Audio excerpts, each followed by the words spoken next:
What's up, guys? Welcome back to Newswave. So last week we talked about how YouTube had randomly struck one of the videos on the channel that disabled the ability to upload or post or do anything due to the xbox.com URL being in the description as a source.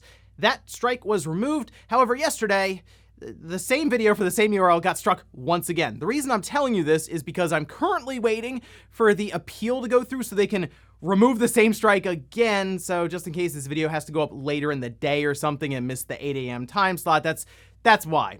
Anyway, we still have a bunch of stuff to go over, which does include Nintendo continuing to use a certain technology to make their games look better. And in fact, their next big release will be taking advantage of it. We'll go over that here today. Also, we are going to be talking about the NPD sales results for the month of July, showing a pretty good opening for Xenoblade Chronicles 3 and a surprisingly good opening for Multiverses. And we'll also be going over another game leak that appears to be ahead of Gamescom, giving us our first indication as to when Sonic Frontiers could be coming out. Guys, if you enjoy these videos, make sure you hit that like button. Helps out a ton. And if you're new here to the Spawnwave channel, make sure you subscribe down below. And we're going to start today with Knights of the Old Republic Remake, which is a game that's already gone through a bunch of development issues, as had been reported by Jason Schreier at Bloomberg. However, now it looks like Embracer Group is at least acknowledging this somewhat. We can see this over on PC Gamer. This was actually posted by Embracer Group to investors, saying one of the group's AAA projects has transitioned to another studio within the group, and they're not expecting any material delays for the title based on this transition. They say it was to ensure the quality bar is where we need it to be for the title. And it's hard to believe that there won't be any material delays for this. However, they have not necessarily said when the game is coming out, so in their mind, it's always been planned for 2025. We didn't have to delay it. We heard during that report that from Jay Schreier that Aspyr was shooting for 2022.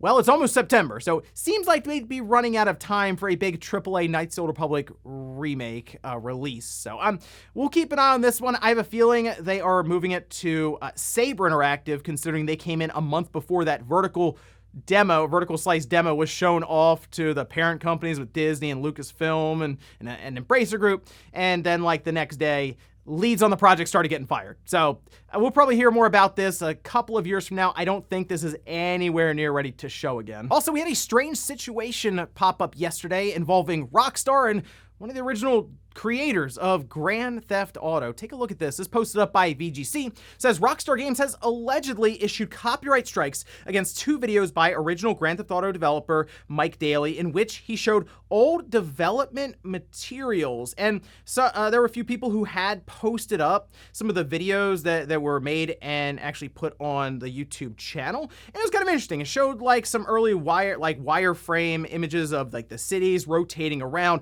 essentially showing off how they're able to accomplish this with the original Grand Theft Auto. According to Mike Daly, says, so now they're trying to block all release of anyone's work on a game and any old development footage. It's a bit strange, I think, for that to happen. I don't really know why Rockstar would bother going around striking this kind of stuff and pulling it down. It's just very weird. I mean, in their mind, I guess they own like Grand Theft Auto and all the footage that goes along with it. And I will say, they tend to like copyright claim any of the trailers or things that are used, like if you want to have like B-roll footage or something. So it's not necessarily, I guess, too surprising, but to go this far and start striking prototype footage from one of the original developers might be going a bit far. Oh, and check this out. Sega appears to be planning to do film adaptations for some of their intellectual properties. And go ahead, take a guess for which ones I'm about to say.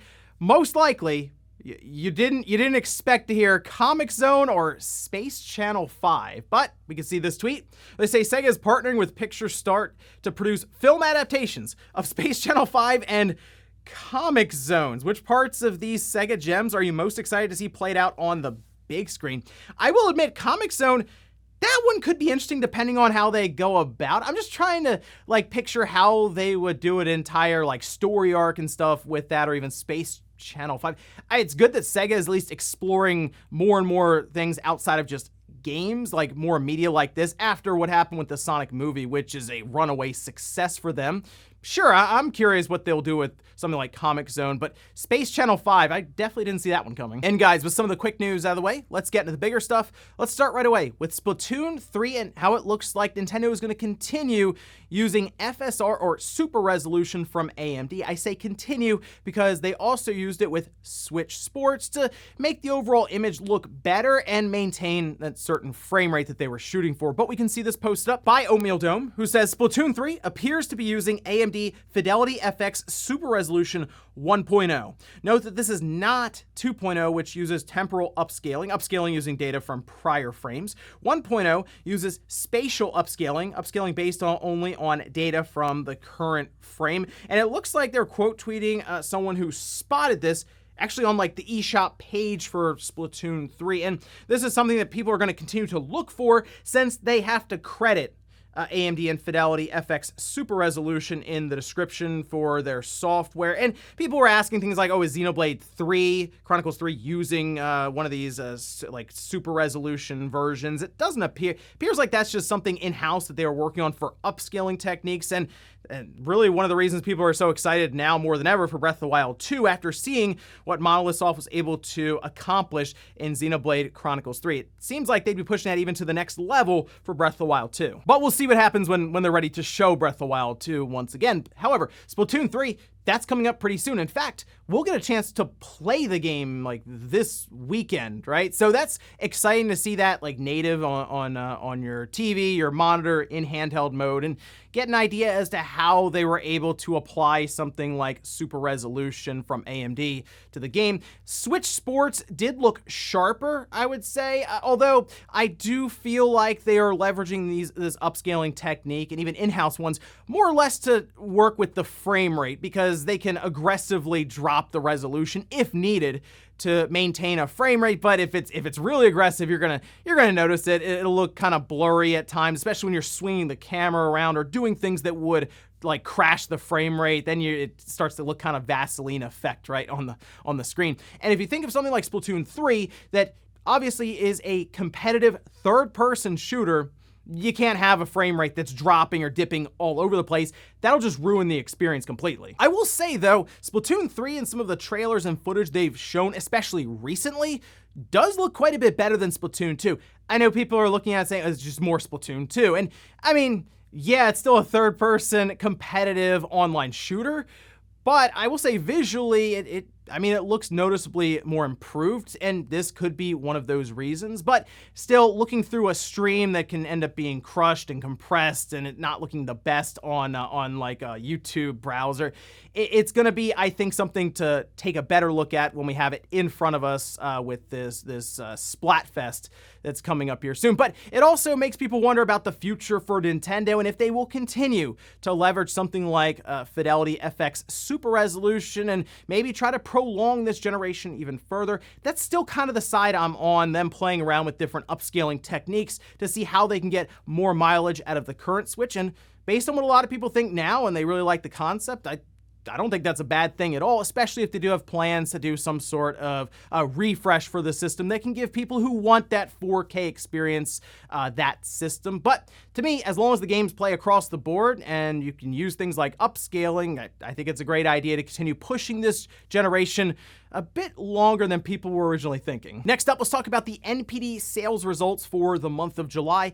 This report in particular covers from like July 3rd to July 30th, so it doesn't go a couple days into August or anything. This will show us how Xenoblade Chronicles 3 did in like its first 2 days. And remember, Nintendo doesn't report their digital sales to the NPD, so it'll only be physical sales. But first, let's start with the hardware and how the PS5, the Xbox, the Switch did. We can see this from Matt Piscatella, who says PlayStation 5 led the market in hardware spending during both July and 2022 year to date, while Switch sold the most units in both time periods. And this is important to note because the PS5 is more expensive than the Switch. I mean, if you line up the top models, the $350 Switch OLED versus the $500 PlayStation 5. There's a $150 disparity there. And then it gets even more out there if you compare something like a Switch Lite to the digital PlayStation 5. That's a $200 difference. So this makes perfect sense why you would get this outcome with the Switch selling more units, but the PS5 pulling in more revenue overall. Moving over to the top 20 for the games, we're going to talk about the top 10 here though, starting with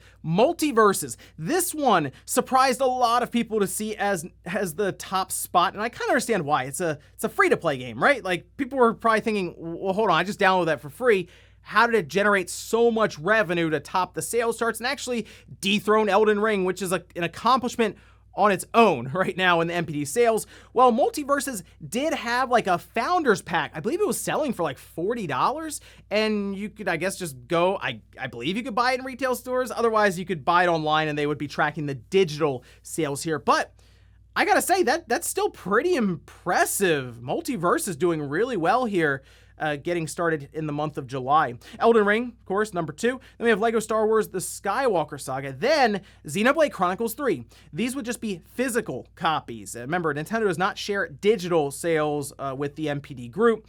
This is good for Xenoblade Chronicles 3. Remember, it's 2 days of tracking, so the 29th and the 30th, and it's much better than what we've seen with things like Xenoblade Chronicles 2 or Xenoblade when that released back in the day. Because those didn't even get into the top 10 for the NPD sales charts, whereas Xenoblade Chronicles 3 starting out at the number 4 slot. I'll be curious to see how it continues on through August, considering this is only tracking 2 days, so we'll probably get a pretty good indication as to how well it's going to sell long term by seeing how it does in its follow-up weeks in August. Then we have Call of Duty Vanguard, MLB The Show 22, Mario Kart 8, because why not? Hey, look, Digimon Survive coming in at number 8. It's pretty good considering Bandai seemed to forget it was even coming out. Then we have Minecraft and F1 22. Now the two big winners here obviously would be Multiverses and Xenoblade Chronicles 3, which I'll admit I've been unimpressed by some of the sales numbers we've seen so far for Xenoblade Chronicles 3, whether it's in Japan or in the UK. But seeing it here in the top 5 coming in at number 4, just physical copies in 2 days in the NPDs, while there's not like major AAA releases necessarily around it that can knock it down in like the rankings, that's still really good just to be in the top 10, shows growth over Xenoblade Chronicles 2, Xenoblade Definitive Edition, and so on there. And you know what, also seeing Multiverses at the top does make me wonder if other companies are noticing that you can kind of have that Smash Bros-esque game and even treat it like a free-to-play live service that has that Founders Pack and still rake in a bunch of money if you do it right. So who knows, maybe Sony with all these live service games could bring back PlayStation All-Stars. You have Microsoft has a ton of intellectual properties now. It's just something to think about, though, as we go forward. Next up, let's talk about a game that appears to have leaked a bit early. I say this because I'm sort of anticipating them to drop the release date this week at Gamescom, that being for Sonic Frontiers. And the whole marketing campaign, the push for this game has been head-scratching at best by Sega, with the IGN first that appeared to show the game in like its worst possible light, and then as they've gone along, the game has looked better and better with like that Nintendo Direct and even footage that they weren't initially allowed to show after a press event, but then eventually got out there anyway. But it looks like we are getting close to that release date reveal, because we can see this over on shop.e.tw, where they have some marketing material that they decided to, I guess, just put up because, well, it's here, why not?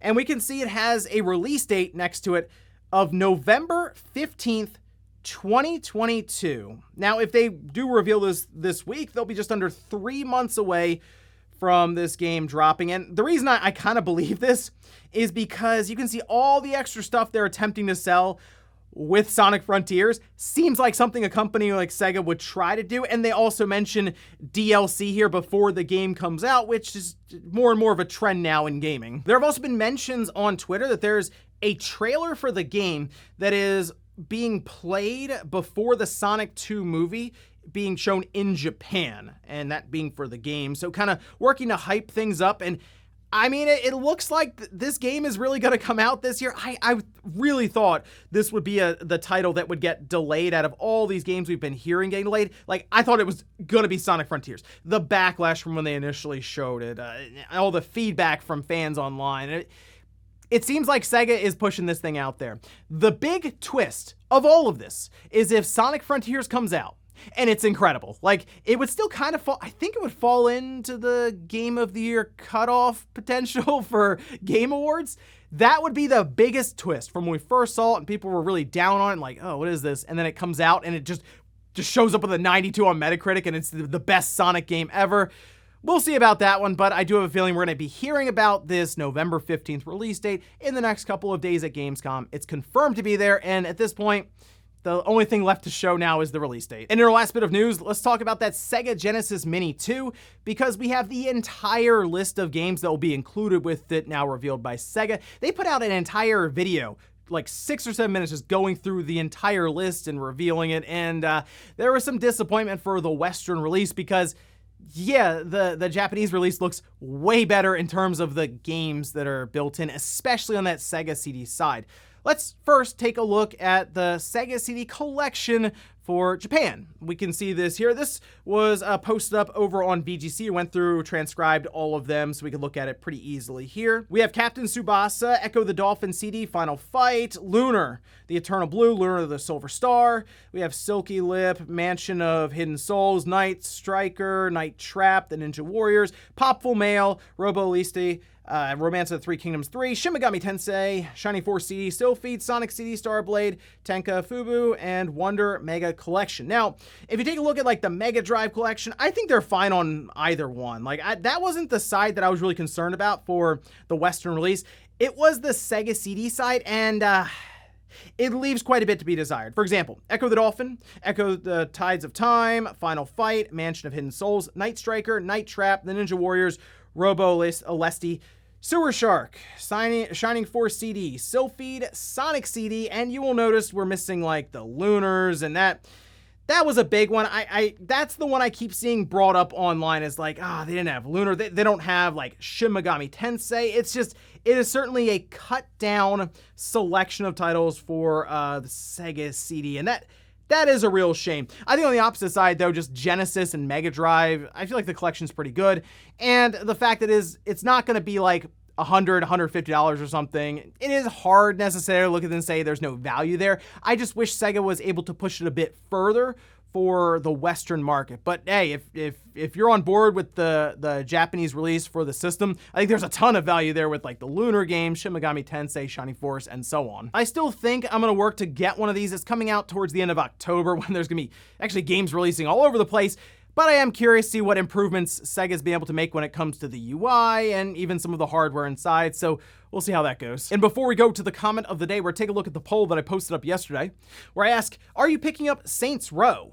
67% said, no, I'm not interested. Wow, 27% said maybe if there's a sale later on. Only 6% said I'm picking it up ASAP. I saw a bunch of reasons as to why people are skipping it in the comments, like the art style.